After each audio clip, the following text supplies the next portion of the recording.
YouTube's been quiet lately with pushing my content, so a like or comment would really help out. Thanks for support.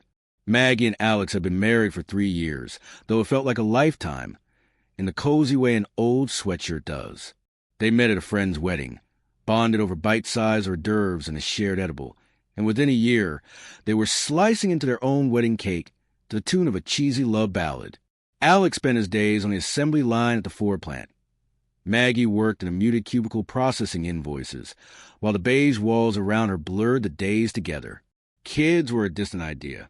For now, they cherished the quiet moments, long breakfasts, shared TV binges, and the comforting rhythm of just the two of them. As the end of the year crept in, the company chose frugality over flair for the holiday party. Instead of renting a venue, management decided it would be held in the office. Panic rippled through the workplace until Dana, Maggie's closest work friend, offered to plan it. Relief settled in.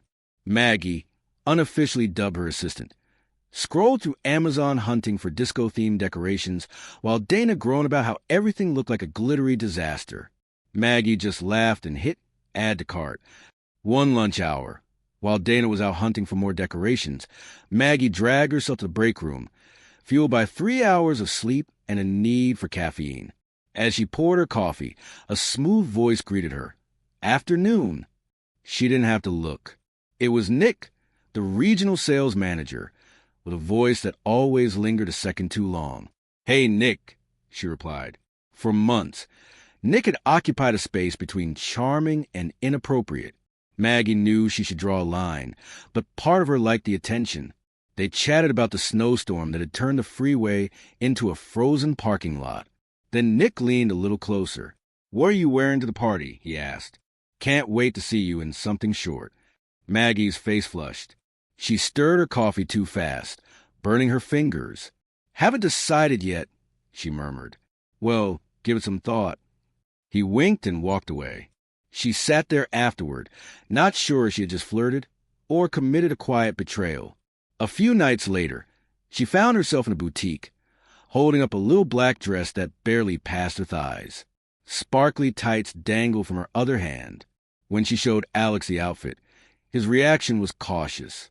That's bold, he said, more fatherly than approving. She kissed his cheek, promised to behave, and left the store with her heart pounding. The office party smelled like toner and cheap champagne. Maggie scanned the crowd until she saw Nick. His eyes lingered on her dress, a satisfied half-smile tugging at his lips. He didn't approach at first, just hovered across the room, close enough to notice, distant enough to stay in her head.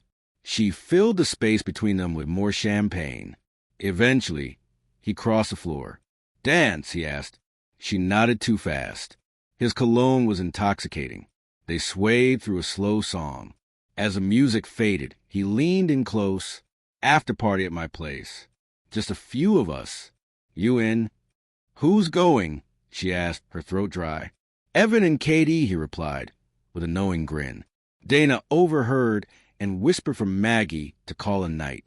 Maggie just smiled and waved her off. Nick's townhouse smelled of pine-scented candles and trouble. Whiskey was poured while ride-shares were called. Maggie took a shot and watched her self-control blur at the edges. By midnight, she stepped out the balcony for a cigarette. Nick joined her. When she dropped the butt and turned to go back inside, he tilted her chin and kissed her. Her pulse raced.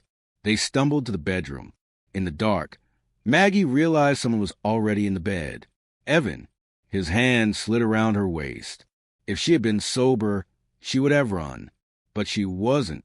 Morning brought a hangover of sunlight and dread.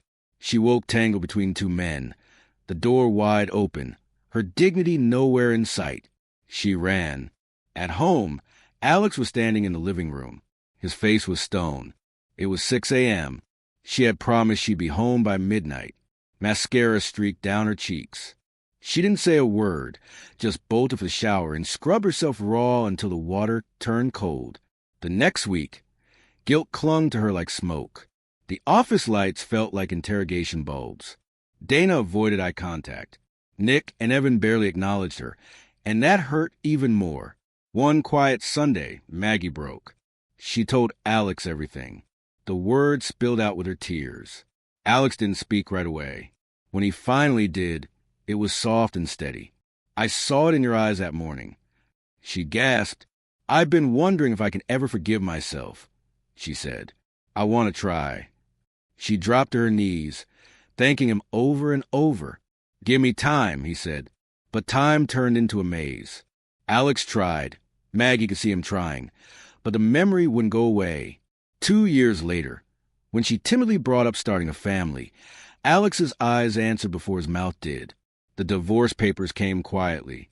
The emotions didn't. Alex only asked one thing: leave the job. Too many memories lived in that office. Maggie agreed without protest. She moved back in with her mother. Her new job barely paid for gas. She worked late shifts, walked across peeling linoleum floors, and lay awake haunted by what-ifs. People said one reckless night cost her everything. But what she never told anyone was that sometimes, late at night, she still remembered that kiss on a balcony and didn't know whether it was the shame or the longing that stung more. Then she wiped her face, clocked in, and told herself maybe tomorrow she'd forget.